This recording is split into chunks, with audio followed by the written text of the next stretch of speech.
જય માતાજી, કેમ છો બધા મજામાં? તો સ્વાગત છે તમારા બધાનો આજના એક નવા વિડીયોમાં. અને અત્યારે છે ઘડિયાળમાં 8:30 થયા છે અને આજે છે ધનતેરસ. તો તમને બધાને ધનતેરસની હાર્દિક શુભકામના. અને અમે ધનતેરસની રંગોળી જો સાંજે જ બનાવી લીધી હતી, પણ અમારે શેટી નીચે મીંદડી હતી ને, તો જો મીંદડી બેન આવી ગયા ને તો રંગોળી વીખી નાખી. કામીશું?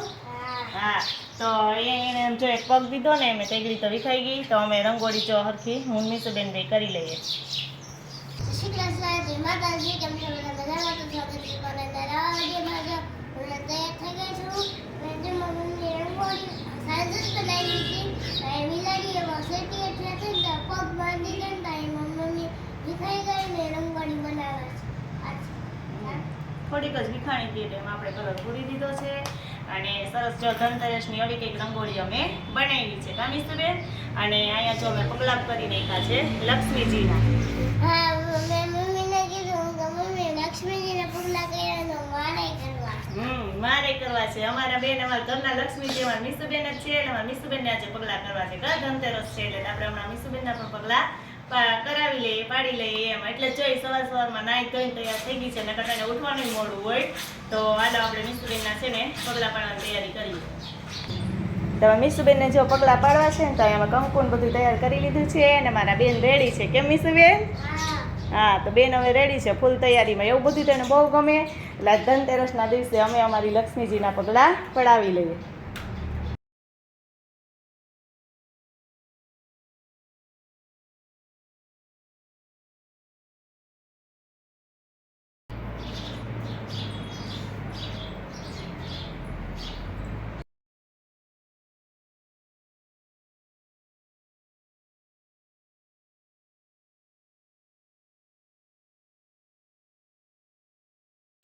મારા પગલા પાડી લીધા છે. અહીંયા મારા પગ ભરાઈ રહ્યા છે ને હવે મારી રંગોળી સાંજે દોરી કે મમ્મીએ કીધું કે નહીં વિખાય તો પણ થોડી થોડી વિખાઈ ગઈ. એને મારી હારો રંગોળી તો દોરવી જ હોય કાં, એટલે હું એક બાજુ દોરે તો રંગોળી છે ને કોઈ વીખે જ નહીં એમ. તો મીસુબેને જો અહીંયા આવી રંગોળી દોરી છે કાં. હા, એટલે મીસુબેન રોજ મારી હારો કલર બગાડવાના જ હોય કે રંગોળી દોરશો બેન? રંગોળી દોરી. હે, હાલો તો મીસુબેનની રંગોળી જો આવી કંઈક છે. ઘડિયાળમાં 4 થઈ ગયા છે અને આજે ધનતેરસ છે તો હું ધનતેરસની બધી ખરીદી કરવા માટે ગઈ હતી. કે ધનતેરસના દિવસે જે દિવાળીની ખરીદી તો આપણે કલર ને કોળિયા ને એવું બધું લેતા જ હોય, પણ ધનતેરસના દિવસે આપણે શું બધી વસ્તુ ખરીદવાની હોય ને એ બધી જો મેં આજે ખરીદી લીધી છે. તો જો એક તો પહેલાં પતાસા લઈ લીધા છે કે ધનતેરસના દિવસે એવું મહત્વ હોય કે પતાસા ખરીદવાના. પછી જો હળદરની ગાંઠ છે કે ગાંઠીઓ જેમ કરો. પછી આ કમર કાકડી છે અને કમર કાકડી કહેવાય એ આવે કમર કાકડી. શું બેન? તો એની ખરીદી કરી છે. અને આ છે મીઠું નમક. એમ કે ધનતેરસના દિવસે ખાસ મીઠું. અને આ છે સાવેણી.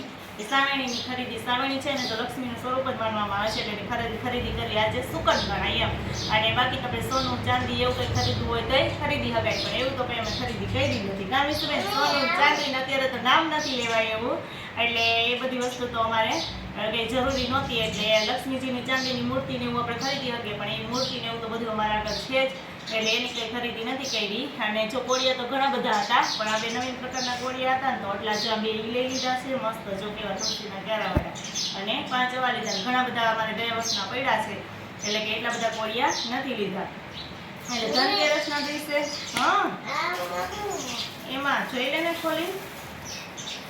હા, એક આ સૂતરની દડી લીધી છે કે જે મારે આજે ધનતેરસના દિવસે યમદીપનું પૂજન કરવાનું હોય એમાં જોઈએ એટલે એ લીધું છે. અને અમારા માતાજીનું મંદિર છે વાડી, એના માટે મંદિર માટે તોરણ લીધું.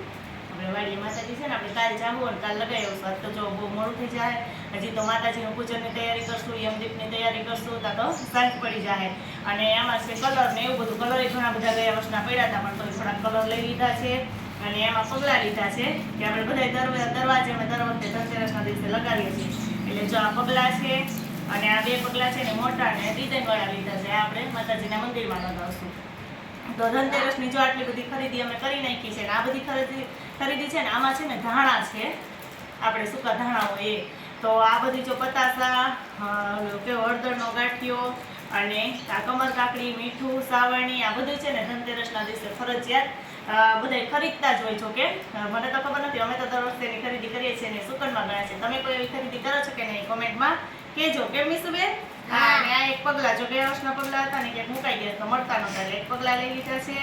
એટલે આટલી બધી અમે ખરીદી કરી નાખી છે ધનતેરસની. અને હાલો ફટાફટ આપણે માતાજીનું સ્થાપન કરીએ ને પછી યમદીપની તૈયારી બધી કરી લઈએ. બધા તો રસોઈનો ટાઈમ થઈ જાય એટલે રસોઈ બનાવશું, સાંજે પાછી રંગોળી બનાવશું. કામ ઈસુબેન કે ઈસુબેન કરી નાખશે આજ બધું? હે તો કરી નાખીશ. હાલો તો ઈસુબેન રંગોળી આપણે બનાવી એટલે આપણે કે ટેન્શન નહીં. હાલો આપણે માતાજીનું હવે સ્થાપન કરી નાખીએ. દર વર્ષે તો માતાજીની પૂજા છે ને સવારમાં જ કરું છું, લક્ષ્મીજીની પૂજન. પણ આજ વખતે બધા એમ કહેતા હતા કે ધનતેરસ બપોર પછી છે એમ, એટલે આપણે બપોર પછી સ્થાપન કરશું. હમણાં 5 વાગે પછી પૂજા કરી લેશું. તો જો આપણે લક્ષ્મીજીનું સ્થાપન હમણાં કહી દીધી મારે લક્ષ્મીજીનું સ્થાપન કરવું છે, તો આપણે માતાજીનું જો સ્થાપન કરી દીધું છે. સ્થાપનમાં જો દર વખતે અમે આવી રીતે બધું રાખીએ છીએ. અને ઘણાય તો જો પૂજામાં કળશ ને શ્રીફળ ને એવું પણ રાખે છે, પણ અમે તો દર વર્ષે આમ જ કરીએ છીએ. જો અહીંયા આપણે ચાંદીના લક્ષ્મીજી છે, ચાંદીની ગાય છે, ચાંદીના સિક્કા જે વસ્તુની આપણે ખરીદી કરીને બધી જ વસ્તુ જ્યાં થોડી થોડી પૂજામાં મૂકી દીધી છે. અને અહીંયા લક્ષ્મીજીની છબી છે અને વિષ્ણુ ભગવાનને લક્ષ્મીજીની મૂર્તિ છે કે એ પિત્તળની જોઈ તમે થોડાક ટાઈમ પહેલાં જ ખરીદી કરી ત્યારે બતાવી હતી. તો એ બધી વસ્તુ જો અહીં પૂજામાં રાખી દીધી છે અને એક સોનાનો ચેન રાખી દીધો છે. અમે તો આટલી વસ્તુ પૂજામાં રાખીએ છીએ અને આવી રીતે જ પૂજા કરીએ છીએ. અને આપણે જે સાવરણી લીધી ને એ જો અહીં રાખી દીધી ને એમાં ચાંદલો કરી દીધો છે એમ. તો બસ આ રીતે અમે લક્ષ્મીજીની પૂજન કરીએ છીએ. ચાલો આપણી પૂજા છે એ પૂરી કરી લઈએ અને પછી યમદીપની તૈયારી કરવા માંડીએ.